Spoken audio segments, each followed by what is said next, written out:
The diplomatic courier ship Meridian's Edge hung motionless in the void between stars, its hull scarred by micrometeorite impacts, and adorned with the blue and white flag of the Terran Federation.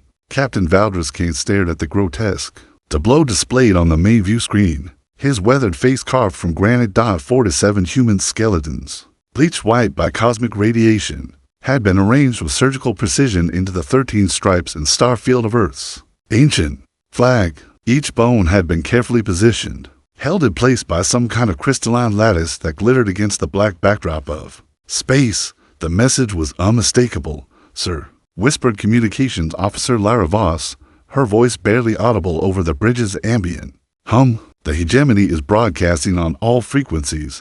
They're claiming responsibility." Kane's knuckles went white as he gripped the armrest of his command chair. The HFY hegemony had been humanity's most aggressive neighbor since first contact 12 years ago, a species of silicon-based predators who viewed biological life as an infestation to be cleansed. But this was an act of pure malice. "Play their transmission," he commanded. The view screen shifted to display a towering HFY commander, its crystalline carapace reflecting the harsh light of its ship's bridge. When it spoke, its voice was like grinding stone. "Soft-fleshed Terrans, your criminals served us well as subjects for our anatomical studies. We have learned much about your fragile construction. Consider this a gift and a warning. Withdraw from the Kepler sector, or we will arrange your entire species in such artistic displays." The transmission ended. Silence filled the bridge like a suffocating blanket. Kane had known some of those prisoners personally. They were convicts, yes, murderers, pirates, traitors, but they were still human. The Terran Federation's experimental prisoner exchange program had been meant as a gesture of goodwill, a way to demonstrate humanity's commitment to justice by allowing alien civilizations to study Earth's worst criminals in exchange for similar access to HFY lawbreakers. Instead, the hegemony had turned it into a lesson in cruelty. "Sir," said Navigator Rax Denton, his dark eyes reflecting the horrific display, "orders from Terra Central are coming through now." Kane accepted the encrypted data packet with steady hands, though his heart hammered against his ribs. "Admiral." Nyx Castellan's face appeared on his personal display, her expression grim as winter. "Captain Kane," she began without preamble, "by now you've seen the hegemony's message. What they don't know is that we've been monitoring their communications. This wasn't an isolated incident. Intelligence suggests they've been systematically torturing and experimenting on human prisoners for months. The bone display is just their latest psychological warfare tactic." The Admiral's jaw tightened. "The Federation Council has voted unanimously. We're done negotiating with the HFY. Operation Gravidigger is now active. Your ship is to rendezvous with Battle Group Prometheus at the edge of hegemony space. We're going to show them exactly what happens when you desecrate human remains." The transmission ended, leaving Kane staring at the floating bones of his fellow humans. Around him, the bridge crew worked with grim efficiency, laying in a course for the rendezvous point. The ship's engines hummed to life, a low thrumming that seemed to echo the rage building in every human heart aboard. Weapons Chief Tobias Marsh looked up from his console, his scarred face reflecting years of combat experience. "Sir, what are your orders regarding the display?" Kane studied the macabre flag one final time, memorizing every detail. Somewhere in that arrangement of bones were the remains of petty criminals and cold-blooded killers, but they had been human. They had deserved better than to become someone else's art project. "We recover every bone," he said quietly, "every single one. They're coming home." As the Meridian's edge turned toward hegemony space, Kane felt something cold and implacable settling in his chest. The HFY had made their point. Now humanity would make theirs. Battle Group Prometheus assembled like a constellation of death. In the outer reaches of the Arcturus system, 17 ships of the line, their hulls bristling with railguns, plasma cannons, and experimental fusion torpedoes. At their center, the dreadnought Retribution's call loomed like a metal mountain, its massive frame capable of cracking moons. Admiral Castellan's hologram materialized on the bridge of the Meridian's edge, her ice blue eyes surveying the assembled fleet. "Captains, we have new intelligence. Long-range sensors have detected a HFY research facility in the Vega 7 system. Our sources indicate this is where they conducted their experiments on human prisoners." The tactical display shifted, revealing a crystalline structure orbiting a dying star. The facility was massive, easily the size of Luna, and protected by a network of automated defense platforms. The facility is designated Target Alpha. Castellan continued, but it's not going to be easy. The HFY have reinforced it with elements of their third fleet, at least 40 vessels, including 2 of their Annihilator-class battleships. Captain Yuki Tanaka of the destroyer Wildfire leaned forward in her chair. Admiral, what's our primary objective? Rescue or destruction? Both. Castellan replied without hesitation.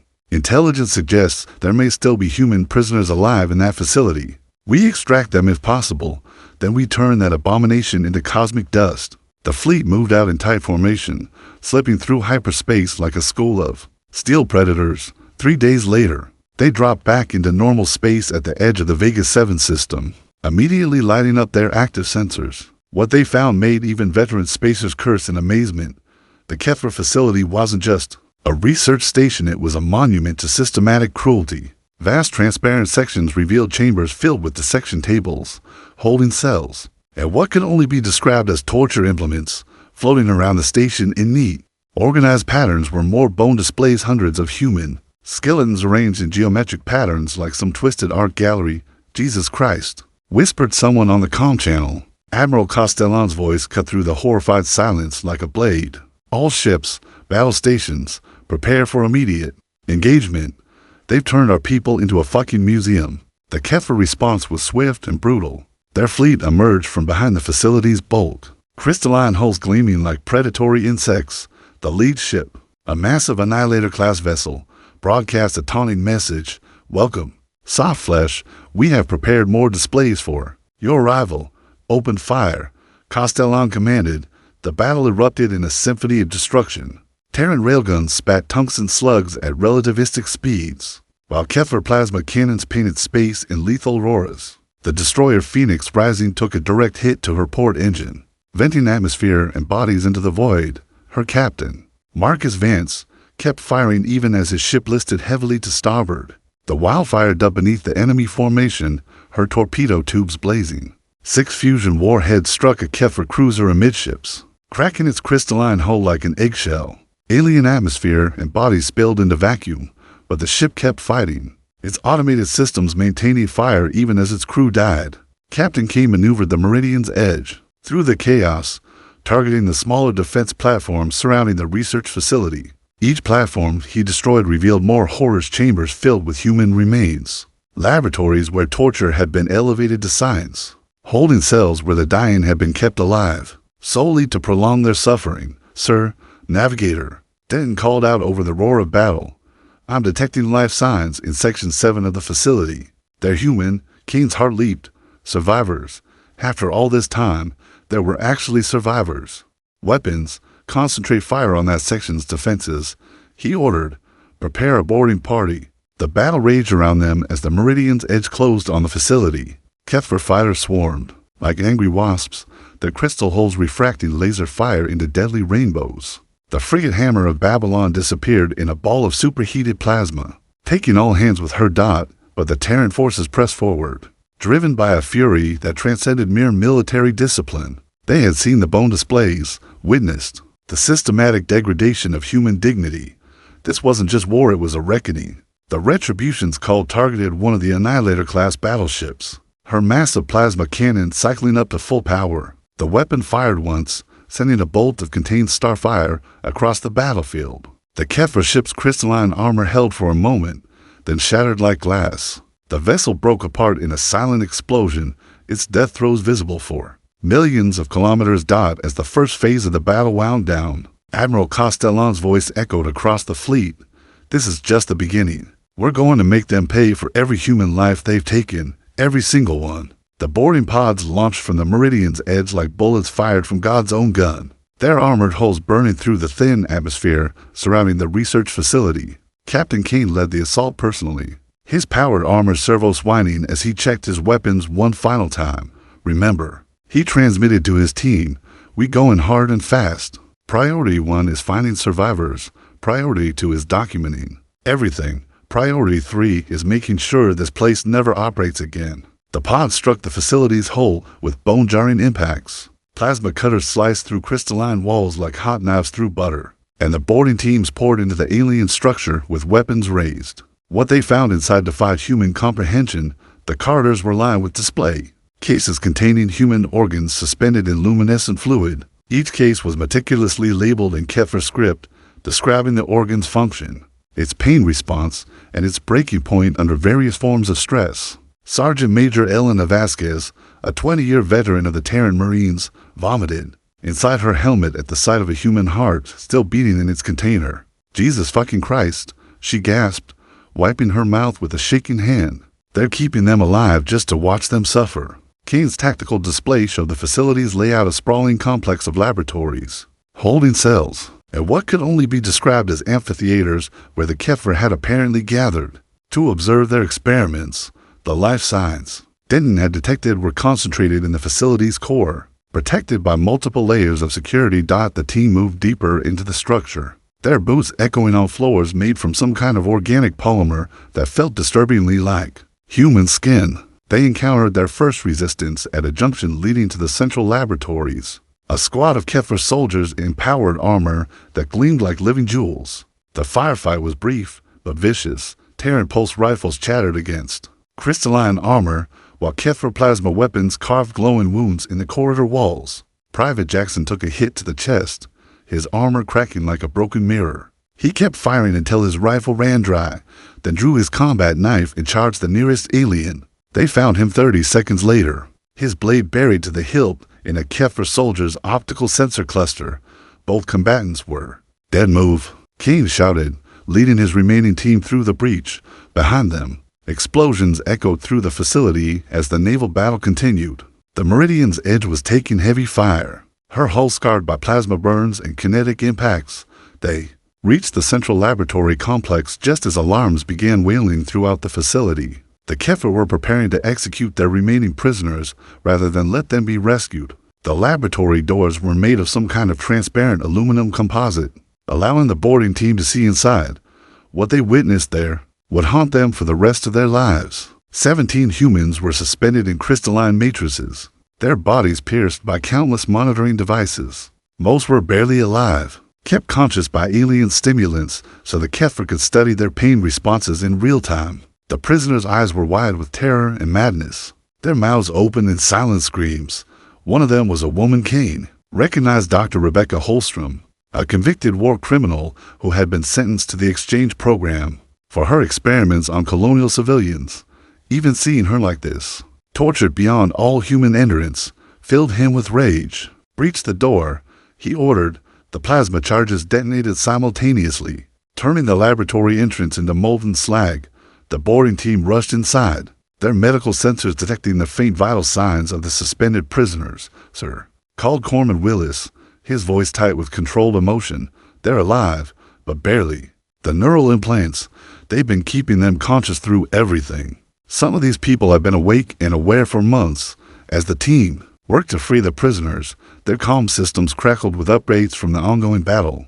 The HFY had called in reinforcements, and an entire battle fleet was emerging from hyperspace, their crystalline hulls gleaming like a constellation of malevolent stars. Admiral Castellan's voice cut through the static. "All units, we've got big problems. Enemy reinforcements number at least 60 ships, including what looks like their fleet flagship. This is turning into a full-scale engagement." Through the laboratory's transparent walls, Kane could see the battle raging in space. Above, Terran ships were outnumbered 3-1. Their formations breaking apart under the weight of enemy fire. The cruiser Damascus Steel exploded in a ball of superheated plasma, her wreckage spinning away into the void. "Captain," whispered Dr. Holstrom, her voice barely audible through the alien breathing. "Apparatus. They're planning something. The other facilities, there are dozens of them, thousands of humans." Kane's blood ran cold. This wasn't just one research station, it was part of a network. The HFY had been systematically abducting and torturing humans across their entire frontier, turning cruelty into a science. The facility shuddered as enemy fire raked its outer hull. Through the comm system, Kane could hear the Meridian's Edge taking damage. Her captain calling for damage control teams. "Sir," said Sergeant Vasquez, "we need to go. This place is coming apart." But as they prepared to evacuate with the survivors, the laboratory's main display activated, showing a message in perfect English. "Attention humans, Your rescue attempt has provided us with valuable data on your emotional responses to loss. We thank you for this final experiment. The countdown timer that appeared showed 30 seconds to detonation. Move, King bellowed, hauling Dr. Holstrom's barely conscious form over his shoulder as the countdown reached 25 seconds. The boarding team had trained for extraction under fire, but not for carrying tortured victims whose nervous systems had been systematically destroyed. Over months of experimentation, Sergeant Vasquez took point, her pulse rifle cutting down to BlackHFY soldiers who emerged from a side corridor. Behind them, the facility's self-destruct sequence was already beginning. Crystalline support beams were cracking. An atmosphere was venting through stress fractures in the outer hull. 15 seconds, Corpsman Willis struggled with a male prisoner, whose legs had been surgically removed and replaced with some kind of sensory apparatus. The man was screaming not from pain, but from the electrical stimulation devices that the BlackHFY had embedded in his spinal column. 10 seconds, the boarding pods were too far away. They'd never make it through the collapsing corridors in time. Kane's mind raced through tactical options, each one ending in the same conclusion: they were all going to die. 5 seconds. Brace for impact, he shouted, throwing himself over Dr. Holstrom as the detonation wave reached them. The explosion that followed wasn't the clean nuclear fire of human weapons. BlackHFY demolition charges worked by exciting crystalline matrices at the molecular level, causing them to vibrate apart in a cascade of destruction. The facility didn't just explode, it sang itself to death, emitting frequencies that could shatter both crystal and bone. But the Meridian's Edge had been monitoring the situation. Captain Hendricks, Kane's XO, had anticipated the facility's destruction and positioned the ship's emergency transporters for immediate extraction. The boarding team materialized on the ship's bridge just as the research station became an expanding cloud of glittering debris. Medical teams to the bridge, Hendricks shouted, even as enemy fire raked the ship's hull. Get these people to sickbay, now. Through the main view screen, the full scope of the naval battle became apparent. The Terran fleet was being systematically destroyed. Of the original 17 ships, only 9 remain operational. The BlackHFY had not only reinforced their position, they had turned it into a killing field. Admiral Castellan's flagship, the Retribution's Call, was locked in a brutal duel with the enemy flagship, a massive crystalline dreadnought that looked like a living weapon. Both ships were trading fire at point-blank range, their weapons carving glowing wounds in each other's hulls. Sir, reported the Meridian's Edge's tactical officer, we're detecting massive energy buildup from the enemy flagship. They're charging some kind of super weapon. On the view screen, the BlackHFY dreadnought's entire forward section began to glow with malevolent light. Whatever they were preparing, it was going to be devastating. Admiral Castellan's voice cut through the chaos on the fleet frequency. All ships, emergency tactical shift. Implement Protocol Omega immediately. I repeat, Protocol Omega is now active. Kane felt his blood turn to ice. Protocol Omega was humanity's most desperate tactical doctrine. Strategy so brutal that it had only been theoretical until now. It meant abandoning conventional rules of engagement and employing every weapon in humanity's arsenal, including the ones that violated interstellar law. The first sign of the protocol's implementation came from the destroyer Wildfire. Captain Tanaka had jettisoned her ship's entire missile payload, but these weren't conventional warheads. They were hunter-killer mines, each one equipped with rudimentary AI and programmed to target crystalline hulls specifically. The BlackHFY point defense systems were designed to stop incoming projectiles, not swarms of semi-intelligent weapons that could change course and adapt their attack patterns. The mines spread through the enemy formation like a plague of metal locusts, each one seeking the most vulnerable points in crystalline armor. When they detonated, they didn't just explode, they released clouds of nanoscale assemblers programmed to break down silicon-based materials at the molecular level. BlackHFY ships began to literally dissolve from the inside out, their crystalline hulls crumbling like sand castles. But the enemy flagship had completed its charging sequence. The weapon that emerged from its forward section wasn't a conventional beam or projectile. It was a focused gravitational wave that could crush matter at the atomic level. The beam struck the Retribution's Call amidships and Admiral Castellan's flagship simply ceased. Not destroyed, not vaporized, erased. Where a million-ton dreadnought had been, there was now only empty space. The fleet frequency fell silent. In that moment of stunned grief, every human in the battle group felt the same cold fury that had driven their species to dominate their Homeworld through cunning, persistence, and calculated brutality. Captain Hendricks took tactical command, his voice steady despite the horror they'd all witnessed. All ships, converge on the enemy flagship, close to minimum range and prepare for ramming speed. We're going to show these crystal fuckers what humans do when they take our people. The remaining Terran ships formed up in a tight formation. Their hulls already scarred by battle damage, they were outnumbered, outgunned, and facing a weapon that could erase them from existence.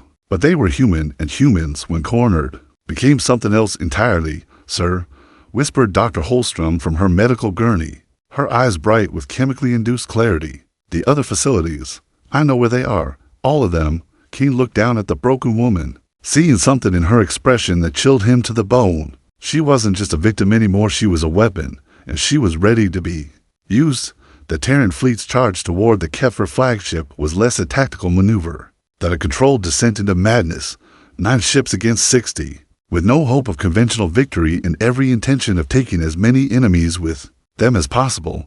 The Meridian's Edge led the formation, her hull already glowing from plasma impacts. Captain Kane stood on the bridge, his uniform torn and bloodied from the boarding action, watching as the enemy formation moved to intercept them. All ships, he transmitted, implement Dr. Holstrom's intelligence package. Targeting data is being distributed now. The intelligence package was a revelation of horror. Dr. Holstrom, during her months of torture, had been forced to witness the HFY's planning sessions. She knew the locations of 17 other research facilities, each one filled with human prisoners. More importantly, she knew the crystalline frequency that would cause a cascade failure in their weapons systems. The destroyer Wildfire broke from formation first.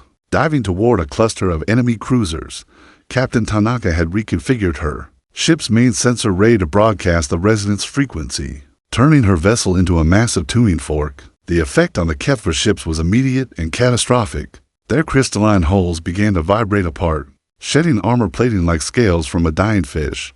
But the tactic came at a price. The Wildfire had to get within 2 kilometers of her targets to be effective, well within their defensive perimeter. HFY fighters swarmed over the destroyer like angry wasps, their plasma cannons carving glowing wounds in her hull.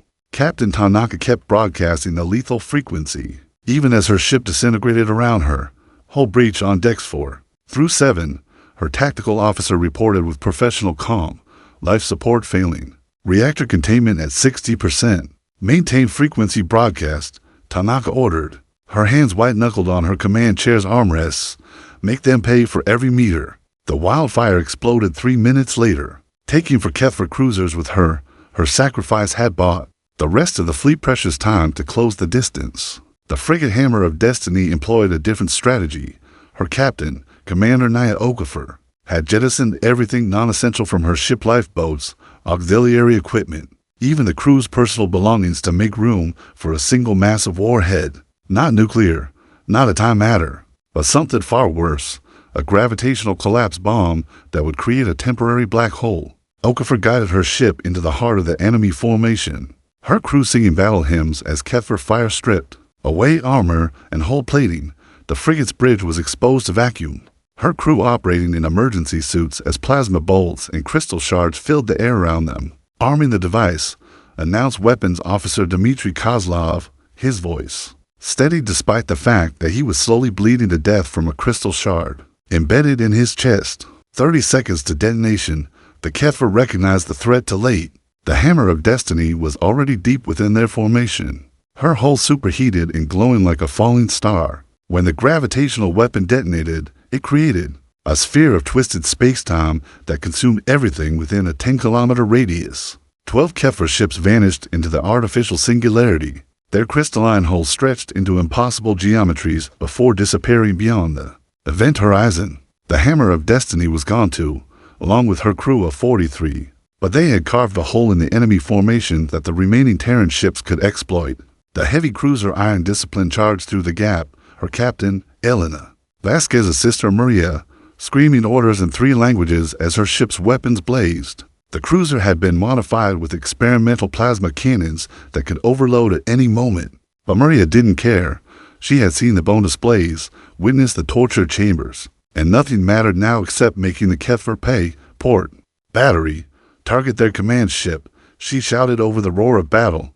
Starboard battery. Clear us a path.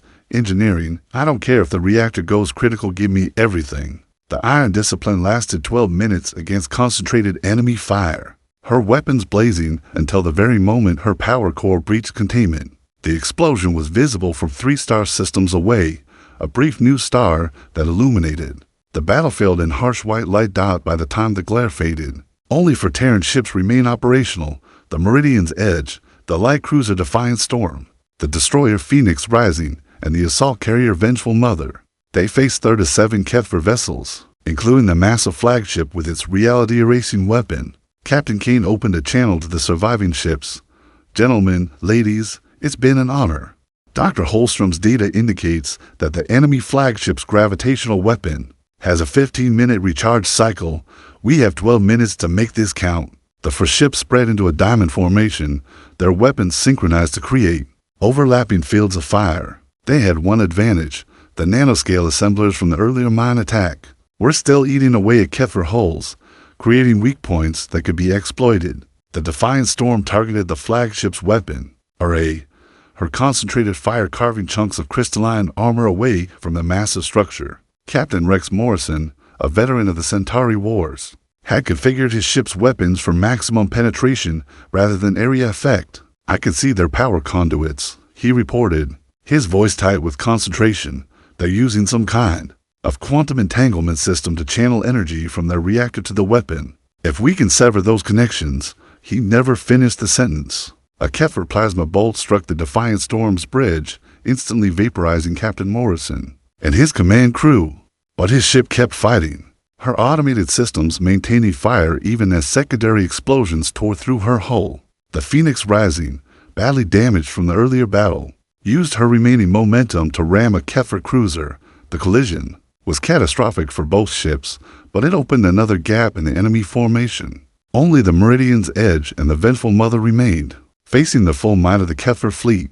The odds were impossible, the situation desperate, and the enemy flagship's weapon was almost ready to fire again. But Captain Kane had one last card to play. Dr. Holstrom, strapped to a medical gurney on the bridge, was smiling with the terrible clarity of someone who had stared into the abyss and found purpose in its depths. Captain, she whispered, I know how to turn their own weapon against them. Dr. Rebecca Holstrom's smile was the most terrifying thing Captain Kane had ever seen. Strapped to her medical gurney, her body broken by months of HFY experimentation, she looked like a corpse that had forgotten it was dead. But her eyes burned with an intelligence that transcended her physical condition. The gravitational weapon, she whispered, her voice barely audible over the sounds of battle raging around the Meridian's Edge. It's not just a weapon, it's a dimensional anchor. The HFY use it to stabilize their hyperspace jumps. If we can reverse the polarity while it's charging, what happens? Kane demanded, ducking as another plasma bolt struck the ship's hull. It creates a hyperspace cascade. Every ship within 1,000 kilometers gets pulled into interdimensional space, including us. Kane stared at her. That's suicide. No, Holstrom replied, her broken fingers twitching against the gurney's restraints. That's justice. The HFY have been using captured humans to test their dimensional technology. I know how to survive the transition. They don't. The enemy flagship's weapon array was beginning to glow again, building toward another reality-erasing discharge. Around them, the surviving HFY ships were closing in, their crystalline hulls glittering like predatory insects. Captain Torres of the assault carrier Vengeful Mother broke radio silence. Kane, whatever you're planning, do it fast. I'm down to emergency power and my crew is fighting boarding parties in the cargo bays. Through the Meridian's Edge's tactical display, Kane could see Torres' ship being systematically carved apart by HFY fighters. The assault carrier's armor was peeling away in molten chunks, exposing the corridors where human marines were fighting hand-to-hand combat against crystalline soldiers. Dr. Holstrom, Kane said quietly, if we do this, how many of our people survive on this ship? Maybe 20%. On the Vengeful Mother, none. But every human in those other research facilities lives. Every prisoner the HFY have taken, every person they plan to torture, they all get to go home. Kane closed his eyes for a moment, thinking of the bone displays floating in space, the torture chambers, the systematic cruelty that had driven his species to this point. When he opened them again, his decision was made. Engineering. He called out, Prepare to invert our gravitational generators. I want them synchronized with the enemy flagship's weapon cycle, sir, replied Chief Engineer Yuki Nakamura, her voice tight with controlled terror. That's going to tear the ship apart.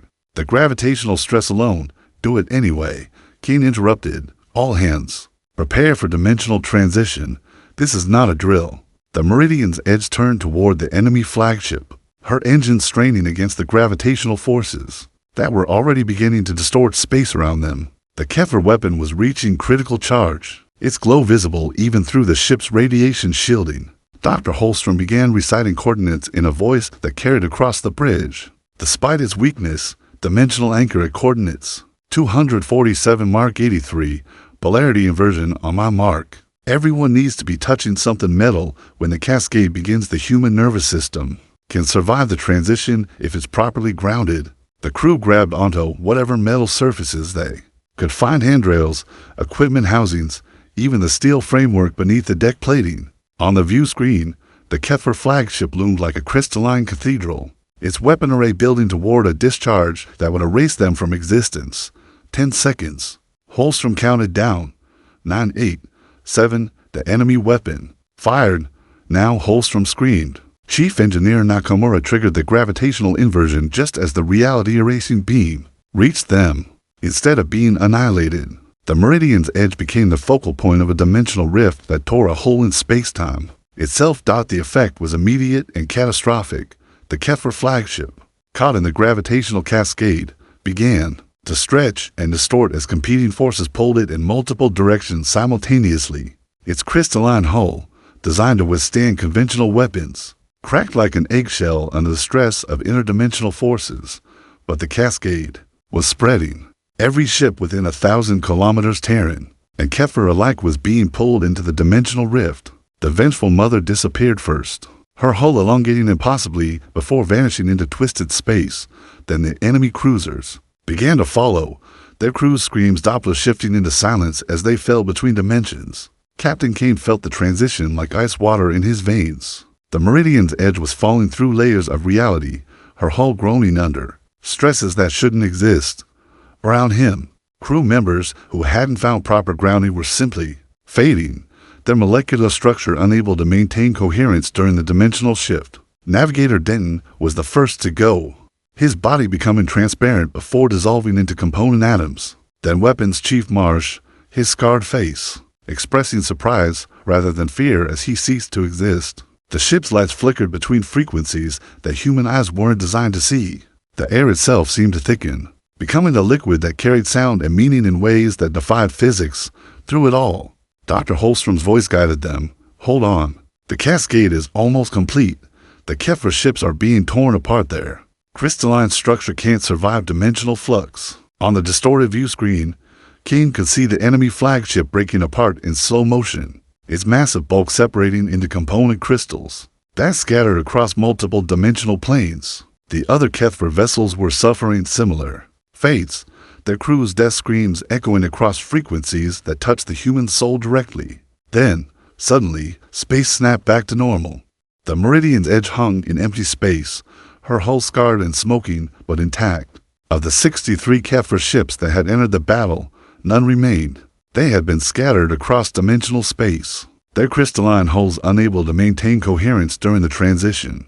Damage report, King called out weakly, his voice hoarse from screaming. The response came from all over the ship, delivered by the few crew members who had survived the dimensional transition. Out of the Meridian's Edge's original complement of 312, only 67 remained.